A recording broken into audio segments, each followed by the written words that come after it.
पाठराखण करणारच आहे आणि मला आदरणीय शरदचंद्र पवार साहेबांचा आशीर्वाद आहे, तर मला कुठल्या गोष्टीची काळजी करायची काही आवश्यकता नाही. अशा बऱ्याच धमक्या त्यांनी मला आधी पण दिल्या आहेत.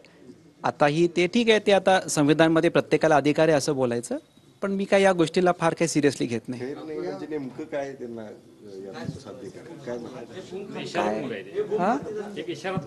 काय आता त्यांच्या डोक्यात असेल मला माहीत नाही, पण मला त्याचं काही नाही, मला या गोष्टीची काळजी नाही. त्यांना जे काय माझ्यावर करायचं आहे, माझ्या शुभेच्छा त्यांना. माझी जी कागल गडिंग्लज उत्तरची जनता आहे ती माझी पाठराखण करेल आणि पवार साहेब आहेत म्हणून मला काही गोष्टीची काळजी करायची गरज नाही. खरं तर तुमच्यावर इशारा देत असताना त्यांनी असं देखील म्हटलेलं आहे की जयंत पाटील आणि पवार साहेब मी अल्पसंख्याक असताना देखील माझ्या इतके पाठीमागे का लागलेत मला कळत नाही, अशा पद्धतीचं एक त्यांचं वक्तव्य आहे. त्यांचं वक्तव्य मी कोट करतो, आपण सांगा चुकीचं, की आदरणीय शरदचंद्र पवार साहेब आणि जयंत पाटील साहेब एका अल्पसंख्याक व्यक्तीच्या मागे एवढं मागे का लागलेत. मला आज ऑन रेकॉर्ड ठीक आहे, ते मला काय बोलतील ते बोलू देत, पण ह्या गोष्टीचा मला प्रचंड राग आहे आणि संताप आहे आणि मला खंत वाटते.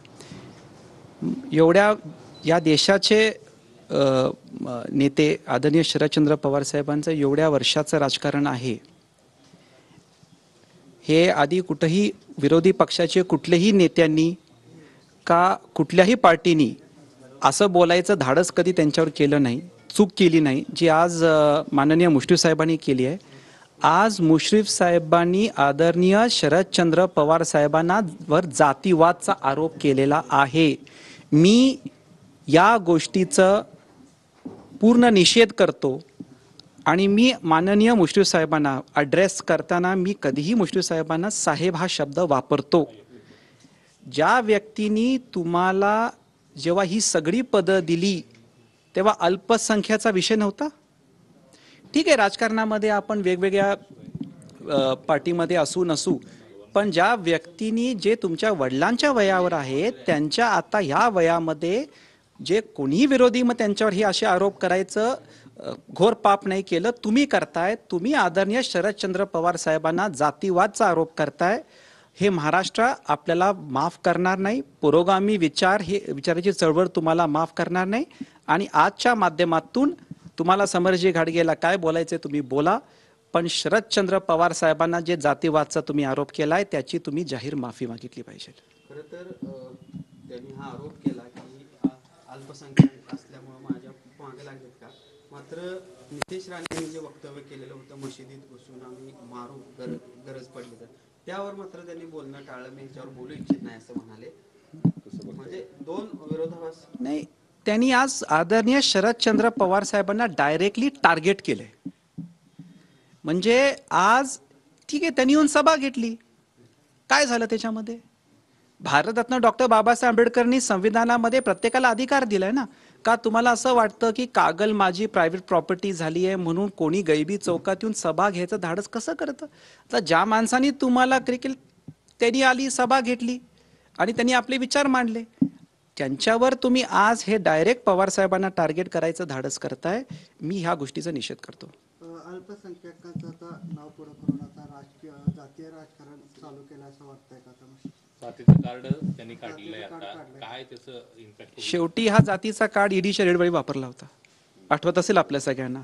असे जेव्हा काही गोष्टी आव्हानाच्या येतात आणि त्यांना उत्तर द्यायचं नसते तेव्हा हे जातीचा कार्ड मला आठवते. तेव्हा ईडीच्या रेडच्या वेळी पण त्यांनी म्हटलंय का अल्पसंख्याक व्यक्तीवर आणि जाणून बुजून मला टार्गेट केलं जाते.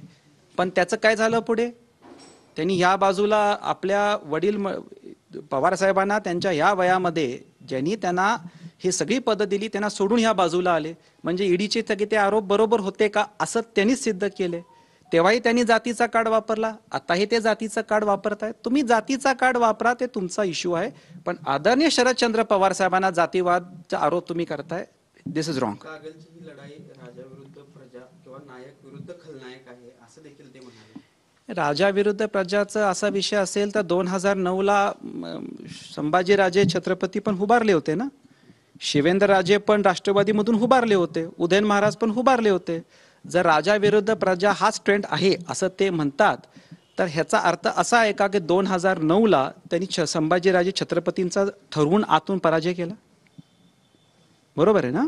ते स्वतः काय म्हणतात की संभाजीराजेंना त्यांनी पाडलं का? सो त्याच्यामुळं असे काही विषय नाही आहेत. असं काय विनाकारण काही गोष्टी बोलू नाही, माझी त्यांना कळकळीची विनंती आहे. काल जयंत पाटील साहेब म्हटले की कायदा कायद्याचं काम करेल आणि जर तुम्ही सत्तेच्या आशीर्वादाला गेला असला तरी ते काही चुकणार नाही. कपाळमोक्षी तुम्ही आता समरजित राजे म्हणून त्यांनी जी कारखाना उभारण्यासाठी मनी लॉन्ड्रिंगचं प्रकरण आहे ते पुढे काढलं होतं. मुरगुडमध्ये केस सुद्धा दाखल झाली होती. ही लढाई आता कायम असणार आहे. मला वाटतं आज त्यांनी अल्पसंख्याचा उच्चार 6 वेळा केलेला आहे, तर माझ्यापुढं आणि 4 वेळा त्यांना उच्चार करायला मी संधी देत नाही. येत्या काळामध्ये त्या गोष्टी टप्प्याटप्प्यात आपण करू. तर मला वाटतं आज त्यांनी जातीवाद कार्ड फार वापरलेला आहे, याच्यापेक्षा जास्त त्यांना संधी द्यावी माझी इच्छा नाही आहे. लिंगनूरच्या मेळाव्यात त्यांनी विरोधकांची अवलादीची भाषा केली, आज अल्पसंख्याकांची भाषा केली. अशी वक्तव्य काय येतात असं तुम्हाला वाटतं? त्यांनी ते केले, त्यांनी माझ्या पत्नींना टार्गेट केले. परवा त्यांच्या कार्यकर्त्यांनी त्यांच्या सांगण्यावरून मी आईसाहेबांचा उल्लेख केला, त्यांनी आईसाहेबांना त्यांचे कार्यकर्ते टार्गेट करतात. आता मी हे जेव्हा झालं टार्गेट, म्हणजे जेव्हा माझ्या पत्नीवर बोललं गेलं, आईसाहेबवर बोललं गेलं, मी स्पष्टपणे बोललो की छत्रपती शिवाजी महाराजांच्या विचारांनी आपण काम करतोय आणि विरोधी गटामध्ये कोणी बोललं, आम्ही कदापित विरोधी गटाच्या कुठल्याही महिलांवर आम्ही आरोप टीका टिप्पणी करणार नाही. असे जेव्हा गोष्टी ते बोलतात तर मला असं वाटतं की याच्यामध्ये त्यांच्यापेक्षा कागल ह्या कागल ह्याला जे राजकीय विद्यापीठ म्हणून म्हटलं जातं ना, त्याचं हे चुकीचे वक्तव्यामुळे कागलचं नाव खराब होतंय. माझी त्यांना कळकळीची विनंती आहे, तुम्ही माझ्यावर टीका करा, कृपया करून कागलची बदनामी करू नका, अशी भाषा वापरून. मुश्रीफ साहेबांच्या या स्टेटमेंटनंतर आता कागल विधानसभामध्ये खेळ रंगलाय असं वाटतंय का? आता तुम्ही विचारता कागल गडिंग्लज उत्तर विधानसभामध्ये भविष्य काळामध्ये जनतेला निर्णय घ्यायचा आहे आणि जनता त्याप्रमाणे निर्णय घेईल. मी कालच्या भाषणात बोललोय की कालच्या सभेमुळं विजय घोषित झाला असं बिलकुल म्हणू नका. परिवर्तनचा मुहूर्तमेढ आहे, आपल्याला 2 महिने काम करायचं आहे. समोर असलेलं जे प्रतिस्पर्धी आहेत, अनुभवही आहेत, 5 वेळा आमदार आहेत. मी काल त्याचे डिक्लेअर केलं की मी निकाल बिलकुल जाहीर करत नाही, पण असे जेव्हा वक्तव्य होतात तेव्हा माझं मत आहे स्वाभिमानी कागल गडिंग्लज उत्तूर जनतेच्या स्वाभिमानाला ठेच पोचतो. तर माझी त्यांना कळकळीची विनंती आहे की असे वक्तव्य करू नका आणि फार स्ट्रेस असेल तर